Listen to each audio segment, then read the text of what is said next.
Peut-on vraiment revivre son âge d'or sur Internet ? Bonjour à tous, ici Tazio pour Culture Internet. Aujourd'hui, je vous parle d'une plateforme qui tente de se relancer et on va voir ensemble si la nostalgie fait vraiment vendre sur le web. Ces derniers jours, un vieux nom d'Internet a refait surface. Digg. Si vous traîniez déjà sur le web dans les années 2000, ce nom vous dit peut-être quelque chose. À l'époque, Digg était le site de référence pour partager les articles les plus intéressants du moment. Le principe était simple, plus un article recevait de votes positifs des utilisateurs, plus il gagnait en visibilité. Ça marchait fort, tellement fort que la plateforme était valorisée à plus de 160 millions de dollars à son apogée en 2008. Mais comme souvent sur Internet, les succès ne sont pas éternels. Rapidement, Reddit est arrivé avec une approche communautaire plus souple, plus moderne. Et en quelques années, Digg est devenu obsolète, presque oublié.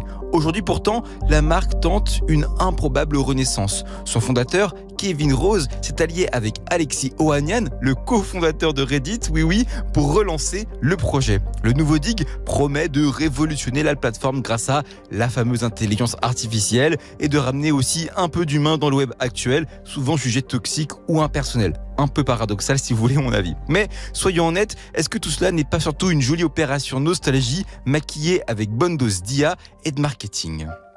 Parce que c'est vrai, la nostalgie aujourd'hui est devenue un vrai moteur sur Internet. Il suffit de voir comment Elon Musk joue sur cette corde avec Vine, cette célèbre application disparue en 2016.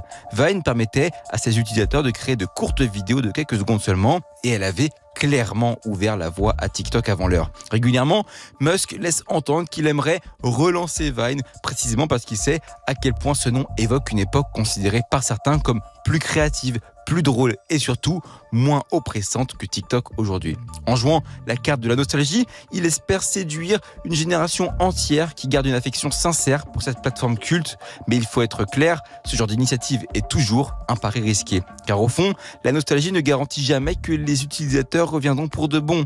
Elle attire, intrigue, fait parler, mais ne suffira pas forcément à retenir durablement les internautes. Prenons l'exemple de Tumblr. Là, c'est une autre histoire. Ce réseau, très populaire au début des années 2010 pour ses communautés créatives et ses contenus alternatifs, n'a jamais fermé. Mais il était clairement en perte de vitesse, oublié par une partie des internautes. Jusqu'au moment où Elon Musk, encore lui, rachète Twitter et provoque un immense mécontentement parmi ses utilisateurs. À ce moment-là, Tumblr apparaît comme une alternative presque naturelle. Pourquoi ? Parce qu'il a réussi quelque chose de crucial, se réinventer subtilement tout en gardant son identité. Tumblr profite clairement d'un effet nostalgique, on retrouve l'esprit décontracté, créatif et alternatif d'un ancien Internet, mais il offre aussi une vraie réponse à une demande actuelle, à savoir un espace plus paisible, loin des polémiques permanentes de Twitter. Cette combinaison entre nostalgie et adaptation a permis à Tumblr de rester en vie et certains diront même de vivre une seconde jeunesse. A l'inverse, regardons plutôt Dailymotion. La plateforme vidéo française a bien tenté récemment de surfer sur les critiques autour de TikTok en repositionnant complètement son site pour devenir une alternative à l'application chinoise. Le résultat, un flop retentissant. Pourtant, Dailymotion pouvait aussi jouer la carte de la nostalgie. Après tout, c'était le concurrent historique de YouTube, un nom familier pour toute une génération d'internautes français. Mais malheureusement, Dailymotion n'a jamais réussi à proposer quelque chose de vraiment différent ou de véritablement adapté aux attentes actuelles. Les utilisateurs, eux, ne s'y sont pas trompés. Un grand nom d'Internet ne fonctionne pas si derrière lui, il n'y a rien de neuf, rien d'innovant. C'est un rappel cruel, mais clair. Jouer sur l'émotion du passé ne suffit pas à relancer durablement une marque sur le web. Alors, est-ce que Digg réussira là où Dailymotion a échoué ?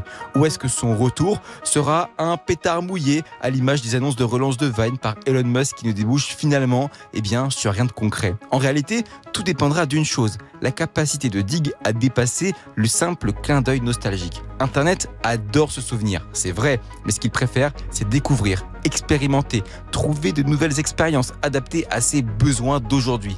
Digg devra absolument innover, proposer un modèle pertinent, une vraie plus-value pour espérer reconquérir durablement son public. Sinon, cette tentative ne sera rien d'autre qu'une énième histoire nostalgique et sans lendemain.